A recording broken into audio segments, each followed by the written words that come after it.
Important thing again, मुझे वो एक बार ऐसे ही, मैं नागपुर में काम करता, स्टूडेंट लीडर था, सही में तो ज्ञान योगी हमारे डॉक्टर श्रीकांत जिचकार थे, मेरे मित्र थे, बहुत होशियार थे। तो एक दिन उन्होंने मुझे कहा कि यार तुम Nitin, you are a good person, you have a good political future, but you are in a wrong party, तुम कांग्रेस में आओ। तो मैंने कहा श्रीकांत, मैं कुएं में जान दे दूंगा पर कांग्रेस में नहीं आऊंगा, क्योंकि I don't like the ideology of Congress party. तो बोले तुम्हारी पार्टी को कोई फ्यूचर नहीं है। बोला नहीं तो नहीं है। तो उस समय मुझे एक IIT में मेरा दोस्त गया था और हम लोग चुनाव हारते ही थे, तो उसने मुझे एक किताब दी थी, वो रिचर्ड निक्सन की जीवनी थी, और उसमें एक बहुत सुंदर वाक्य था जो मैंने लाइफ में याद रखा, जो मेरे लिए उपयोगी था, आपको भी उपयोगी होगा।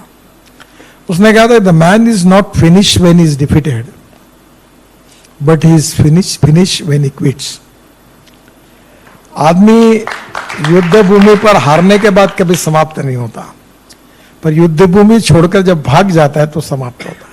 तो लड़ना चाहिए, और लड़ने की में पॉजिटिविटी चाहिए। अहंकार एंड सेल्फ कॉन्फिडेंस, दो शब्दों में अंतर है। आत्मविश्वास होना चाहिए, पॉजिटिविटी होनी चाहिए, पर अहंकार और अभिनिवेश नहीं होना चाहिए। And the most important thing is no one is perfect and no one can claim that he is perfect. उत्तम अधिक उत्तम, सर्वोत्तम टू इन्फिनिटी।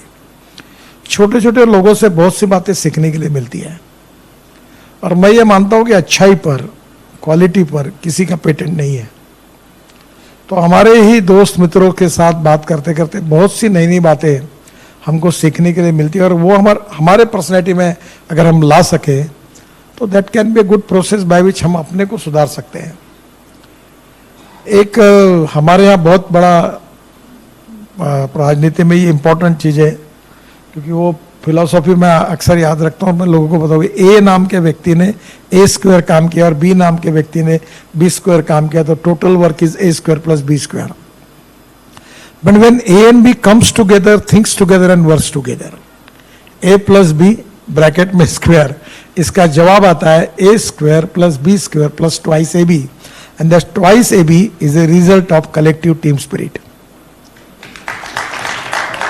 देखो, मेहनत करने से कोई बड़ा नहीं होता। लकड़ी तोड़ने वाले के शरीर से बहुत पसीना निकलता है, पर वो कभी पहलवान नहीं होता। तो आप लकड़ी तोड़ने वाले पहलवान मत बनो। पसीना और मेहनत, परिश्रम करने पड़ते हैं, पर कैसे करना, क्यों करना, कब करना, कहाँ करना, ये भी इंपॉर्टेंट है। और इसलिए लो एम इज क्राइम।